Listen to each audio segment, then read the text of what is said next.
Nonverbal communication in the shop and the sounds of music. Here's some sound advice. Don't make unnecessary sounds. A lot of shops by necessity are quite noisy. As a machinist, this is very distracting. I find it hard to work in such environments. But I think the unnecessary sound is what we need to try to avoid. And whether we realize it or not, I've worked in a lot of shops and I've found that the sounds actually communicate things about what's going on in the shop. And it isn't always good, and it's sometimes quite overlooked, unnecessary, and people just don't realize what's going on. And one of the examples is working around people that will tend to just drop their tools, crash, bang, rattle. It's just, oh, look how hard I'm working. I'm working so hard I don't have the time to set it down. No, no, no, no. No, it's fine. I just crash, bang, rattle, crash, whatever, and off they go, and they have a whole symphony of noise going on around them as they do their work and such. And I find that just simply distracting.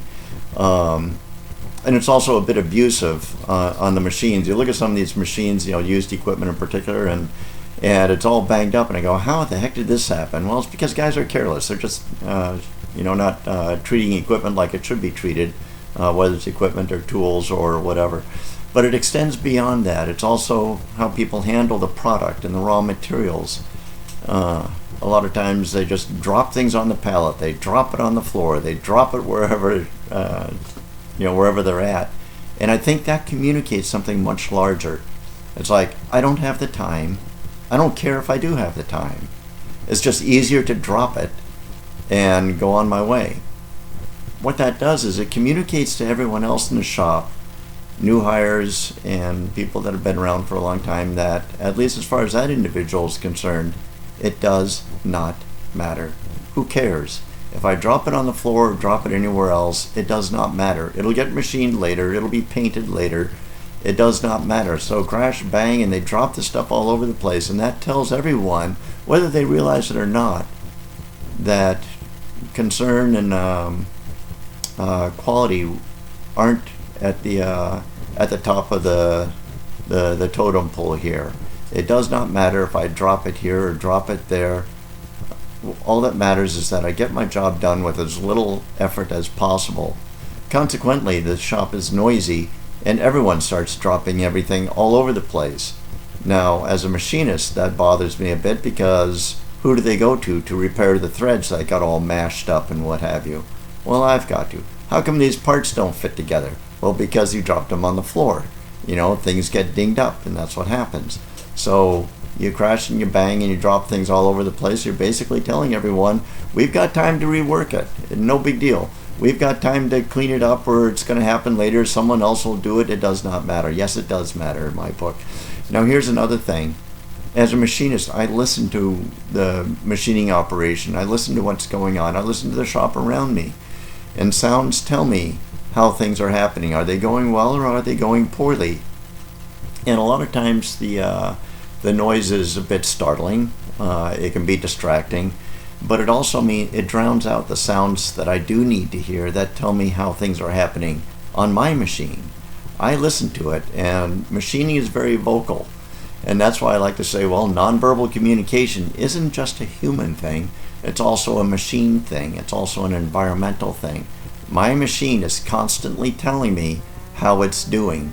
Both at the cutting edge, I listen to it and I hear the squeals and the chatter and things like that, and that tells me the process is going well, or it's not, and sometimes it gives me a hint as to what I need to adjust to make it go well. It could be the cutting tool is getting dull. It could be that my cutting parameters are not quite right. It could be that it needs coolant or oil, or something else that I can fix at the drop of a hat. If I know it needs it, I can fix it right away, if it isn't drowned out by other distracting noises.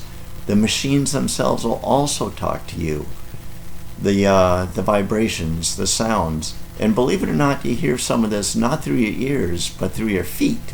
Through your feet. As a machinist, you can feel the vibrations, and you know that your machine is running like it should, or something is wrong. There's a screw loose somewhere, or the belts are slipping, or the gears are damaged. Night shift did something. You always blame it on the other guy.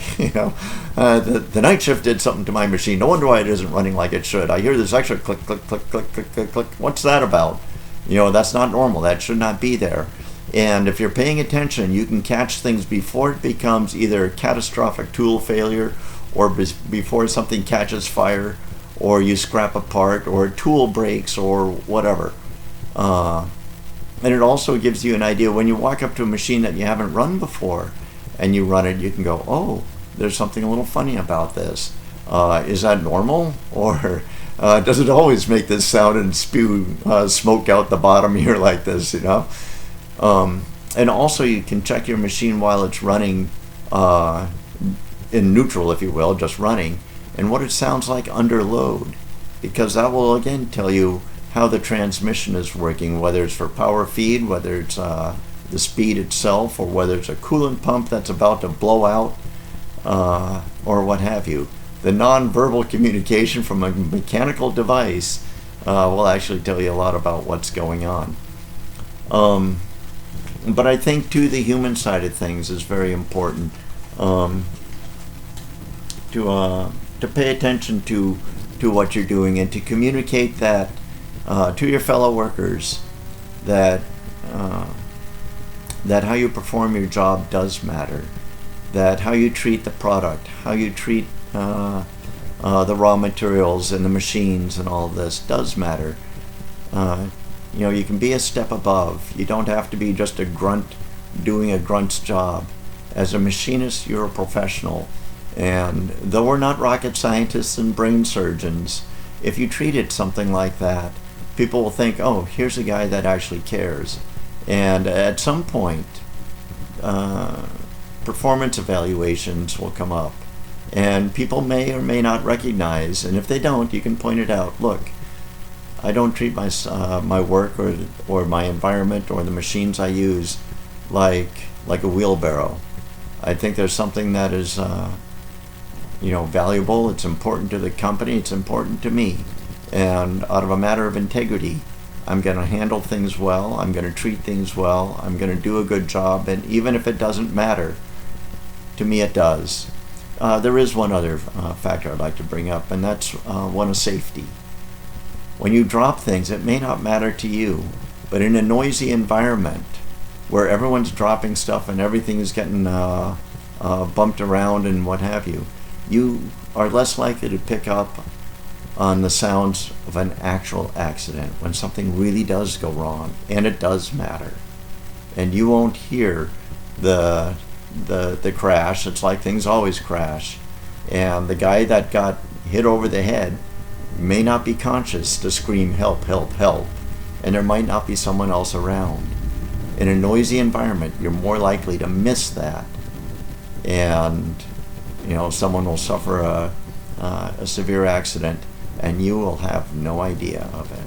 So I think it's just a good idea to keep the noise to a minimum.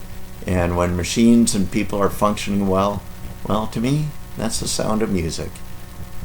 Production is happening, quality is in the air, and things will go as they should, and no surprises. Thank you. God bless you. Have a great day.